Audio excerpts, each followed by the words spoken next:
Hey guys, welcome back to my YouTube channel. तो आप आज समझ ही गए होंगे कि मैं आप लोगों के लिए कौन सा टॉपिक लेकर आई हूँ। तो चलिए जल्दी से स्टार्ट करते हैं। आज मैं आप लोगों के लिए सेल्फ फेशियल या फिर आप क्लीन अप किस तरीके से कर सकते हैं वो इस वीडियो में मैं आप लोगों को बताने वाली हूँ। तो इस वीडियो को एंड तक ज़रूर देखिएगा। अगर आपने मेरे चैनल को सब्सक्राइब नहीं किया है तो मेरे चैनल को सब्सक्राइब भी कर लें। मैंने बहुत दिनों से फेशियल नहीं किया था, क्लीन अप भी नहीं किया था क्योंकि टाइम नहीं मिल रहा था। तो आज मैं आप लोगों के लिए वीडियो लेकर आई हूँ, तो आप इस वीडियो को एंड तक देखिएगा। यह जो हाथ में मेरे किट है ये वीएलसीसी का पर्ल का किट है। आप देख सकते हैं, आप कोई भी ब्रांड का किट यूज़ कर सकते हैं। इनके जो स्टेप हैं वो 4 स्टेप मेरे हाथ में लग रहे हैं, आपने देखा है। तो चलिए स्टार्ट करते हैं कि सबसे पहले हमको क्या करना होता है। अपने फेस को होता है क्लीन करना है। वॉश यूज़ कर सकते हैं या फिर आपके अगर किट में क्लींजर अवेलेबल है तो आप उसका इस्तेमाल कर सकते हैं। तो हमारा सबसे पहला स्टेप जो इसमें है वो है फेस वॉश। ठीक है, ये मेरे पास हल्दी चंदन का फेस वॉश है। मैं इसी से अपने जो पहला स्टेप है मैं इसी से स्टार्ट करने वाली हूँ। ध्यान रखिएगा कि आपके जो फिंगर हैं उनमें कोई भी रिंग नहीं होनी चाहिए। इस तरीके से आपके नेल्स भी बड़े नहीं होने चाहिए। जिस तरीके से मेरे नेल्स बड़े हुए हैं तो आप कृपया करके उन्हें काट लें, क्योंकि या तो वो क्लाइंट को लग सकते हैं या आपको खुद को भी लग सकते हैं। तो सबसे पहले अगर आपको नेल्स के साथ काम करने का अगर एक्सपीरियंस है तो आप उनको रख सकते हैं, अगर नहीं है, आप बिगनर हैं तो आप इनको कट कर लें। तो सबसे पहले मैं फेस वॉश के साथ जो मैंने कल आपको पिछली वीडियो में सारे स्टेप्स सिखाए थे वही स्टेप्स हैं जो मैं आपको इसमें दिखाने वाली हूँ। उन्हीं स्टेप्स को मैं इसमें दोहराऊँगी पूरी वीडियो में। फर्स्ट स्टेप फेस वॉश मैंने यूज़ किया है। जब भी हम फेशियल स्टार्ट या क्लींजिंग करते हैं तो क्या होता है, हाथों को चलाते रखने के लिए हमें उसमें थोड़ा थोड़ा जो होता है पानी ऐड करना पड़ता है। अपने हाथों में दो चार बूंद करके आप पानी ऐड कर सकते हैं। तो आप इसी तरीके से देखिएगा कि जो भी स्टेप मैंने आप लोगों को सिखाए थे वो सारे मैं इसी में दोहराने वाली हूँ। एंड इसके बाद ये है कि आप पानी ज़रूर लेते रहें, वरना आपका हाथ जो है वो अच्छे से नहीं चलेगा। तो इसी तरीके से आप मेरी इस वीडियो को देखिएगा। सबसे पहला मेरा फेस वॉश है, तो इसका मतलब मैं इसको 5 मिनट का या 7 मिनट का इसको अपने ऊपर फेशियल मसाज देने वाली हूँ।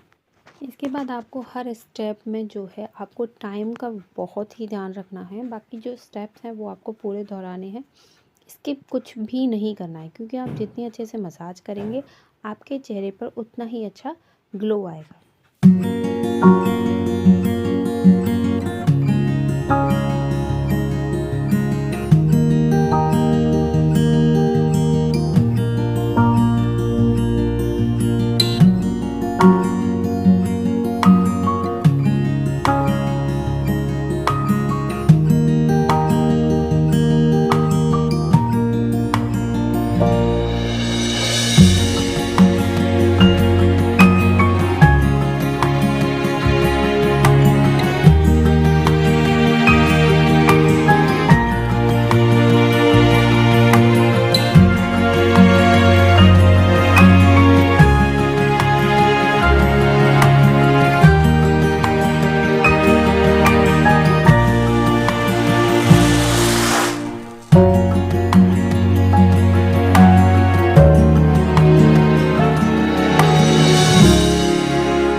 इसी तरीके से जो हमारा पहला स्टेप है वो कंप्लीट होता है, यानी कि जो हम फेस वॉश किया था वो 5 मिनट के बाद हम उसे क्लीन करते हैं। आप इस तरीके का कोई भी टिश्यू पेपर या इस तरीके का स्पंज भी यूज़ कर सकते हैं। आप स्पंज में से सारा पानी निचोड़ लें, उसके बाद जो है अपने फेस को उससे क्लीन कर लें। आपको हर स्टेप में क्लीन ज़रूर करना है, क्योंकि आपका जब पहला स्टेप क्लियर हो गया है, ख़त्म हो गया है, तो आप स्पॉन्ज की मदद से पूरे फेस को अच्छे से क्लीन कर लें। इसके बाद हमारा सेकंड स्टेप है स्क्रब, यानी कि मैंने आपको बताया था कि हमारा जो सेकंड स्टेप होता है वो होता है स्क्रब। स्क्रब 2 तरीके का होता है, एक होता है दानेदार और एक होता है फर्म बेस। अगर आपका दानेदार है तो आप बहुत ही हल्के हाथों से मसाज करेंगे। अगर फर्म बेस में है तो आप नॉर्मली मसाज दे सकते हैं, इससे आपके स्किन पर कोई भी दिक्कत नहीं आएगी।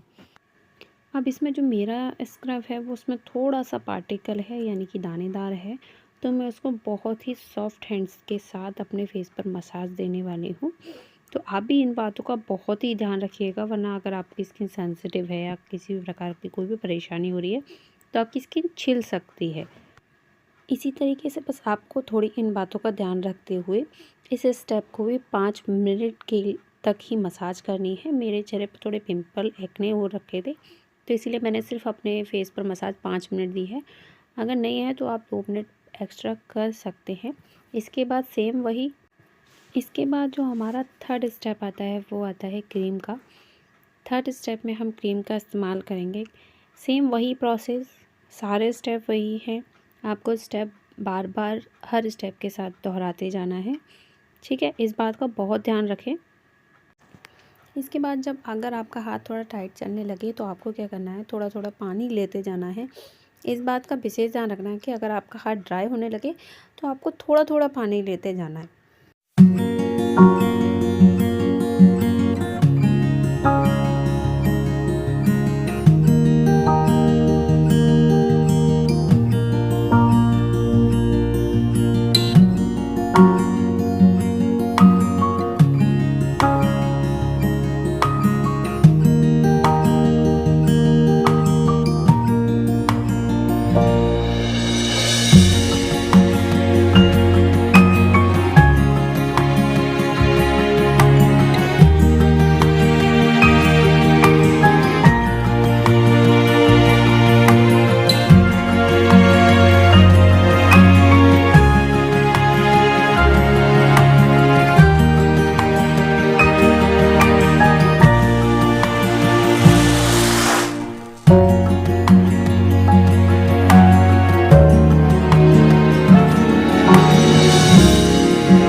अगर आप लोगों के भी ब्लैक हेड या वाइट हेड होते हैं तो आप इस तरीके के टूल का इस्तेमाल कर सकते हैं। आप देख सकते हैं ये इस तरीके का टूल होता है, एक तरफ से नुकीला होता है, पैना होता है, इस तरीके से आप देख सकते हैं, और दूसरी तरफ से गोल आकार में होता है।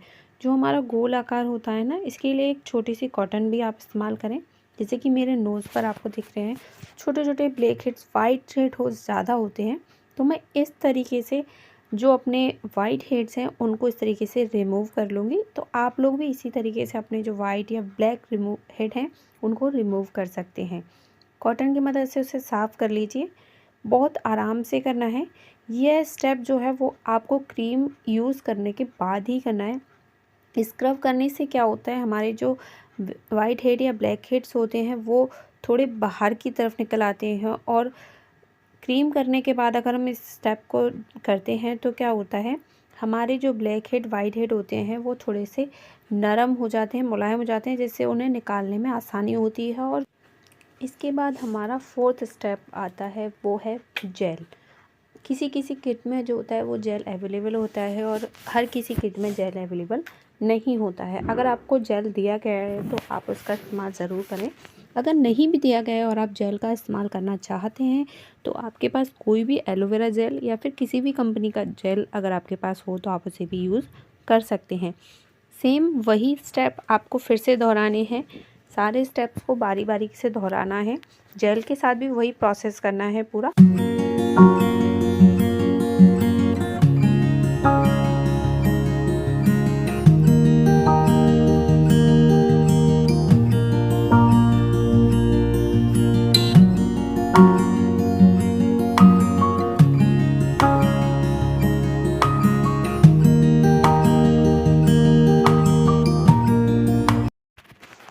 बाद आपका जो है 5th स्टेप आता है वो है पैक। ठीक है, पैक आपको हर एक किट में अवेलेबल होता है। पैक भी कई तरीके का आपको मिलेगा, जैसे कि पैक 2 तरीक़ा के होते हैं, एक क्रीम बेस में होते हैं और एक पील ऑफ में होते हैं। तो आप ये ध्यान रखिएगा कि आपको किस प्रकार का पैक अवेलेबल हुआ है। अगर क्रीम बेस में है तो नॉर्मली आप उसे वॉश कर सकते हैं। अगर पील ऑफ में मिला है तो आप जानते होंगे एवरीयूथ का पील ऑफ मास्क आता है, जैसे कि उसे हम स्किन की तरह वो निकलता है, जैसे स्किन निकालते हैं हम लोग, उस तरीके से उसकी एक लेयर निकलती है। तो आप ध्यान रखिएगा। इसके बाद अब ये है कि हम इस पैक को प्रोसेस के साथ अपने जो भी फेस पर पूरे पे अच्छे से अप्लाई कर लेंगे। आप चाहे तो फिंगर की मदद से आप पैक को लगा सकते हैं।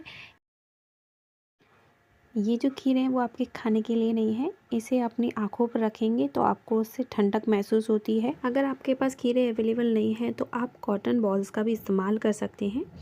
मेरे इस पैक को जो है 15 मिनट्स हो गए हैं, तो अब मैं इसको रिमूव करने वाली हूँ। इसे रिमूव करने के लिए मैं एक टिश्यू पेपर का इस्तेमाल करूँगी। तो टिश्यू पेपर से आप इस तरीके से आराम से इसे पोंछ भी सकते हैं, इसे स्क्रब कर सकते हैं। आप इसे अपने फेस को वॉश भी कर सकते हैं। बस आपको एक बात का ज़रूर ध्यान रखना है, जब भी आपने क्लीन अप या फेशियल किया है तो आपको कम से कम 24 आवर्स तक अपने चेहरे पर किसी भी साबुन का इस्तेमाल नहीं करना है, वरना आपका जो फेस है वो ब्लैक पड़ सकता है। इस बात का आप ज़रूर ध्यान रखिएगा, ठीक है। इसी तरीके से हमारे सारे स्टेप्स जो हैं वो यहाँ पर ख़त्म होते हैं। आप देख सकते हैं जो मेरी पहले स्किन थी वो थोड़ी सी डल थी, लेकिन अभी फेशियल क्लीन अप देने के बाद मेरी स्किन में थोड़ा सा जो है वो ग्लो आ गया है। अब हम 24 घंटे का और थोड़ा सा वेट करेंगे परफेक्ट ग्लो आने के लिए। इसके बाद जो है आप अपना कोई भी मॉइस्चराइज़र आप यूज़ करते हैं, आप उसका इस्तेमाल कर सकते हैं। जैसे अगर आप लोगों को मेरा ये वीडियो पसंद आया तो प्लीज़ लाइक ज़रूर करें और कमेंट बॉक्स में बताएं कि मैं अगले कौन से टॉपिक पर वीडियो लेकर आऊँ। Thank you, bye bye.